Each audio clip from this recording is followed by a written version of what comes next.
లూకాసు వార్త 22వ అధ్యాయము 14వ వచనంలో, ఆ గడియ వచ్చినప్పుడు ఆయనయు ఆయనతో కూడా అపోస్తలులను పంక్తిని కూర్చుండిరి. చూసారా ఇక్కడ ఏమని రాయబడిందో? ఎక్కడ కూర్చున్నారు? పంక్తిని కూర్చున్నారు అంటే చాపేసుకొని లైన్గా కింద కూర్చున్నారు కాదు. ఆయన అప్పుడే చెప్పాడు, సామగ్రి గల మేడగదిలో అని ఏర్పాటు జరిగింది అని జ్ఞాపకం పెట్టుకోవాలి.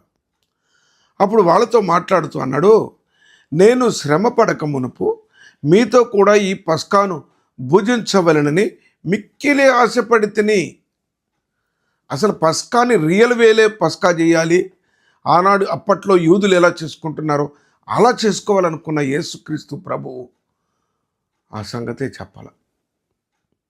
గొర్రెలలో నుండి కానీ మేకల్లో నుండి కానీ మనం 12 మందికి సరిపోయేలాగా మరి చూడండి అని చెప్పలా. తన యొక్క మనసులో ఉన్న ఆ తలంపును బయట పెట్టకుండా నిశ్శబ్దంగా ఉండిపోయారు. చూడండి అక్కడ ఎంత చక్కగా ఉంది మాట, జాగ్రత్తగా గమనించినట్లయితే. అయితే ఆ దినాన ప్రియులరా ఎప్పుడు వారు కూర్చున్నారు అని అంటే, మత్తయి సువార్త 26వ అధ్యాయం 20వ వచనంలో ఏముంటుందంటే, సాయంకాలమైనప్పుడు అని ఉంటుంది. గమనించాలి ఇక్కడ. అక్కడ సాయంకాలమైనప్పుడు ఆయన 12 మంది శిష్యులతో కూడా భోజనమునకు కూర్చుండెను అని ఉంటుంది. 21వ వచనములో ఏముంటుందంటే, వారు భోజనము చేయుచుండగా అని ఉంటుంది.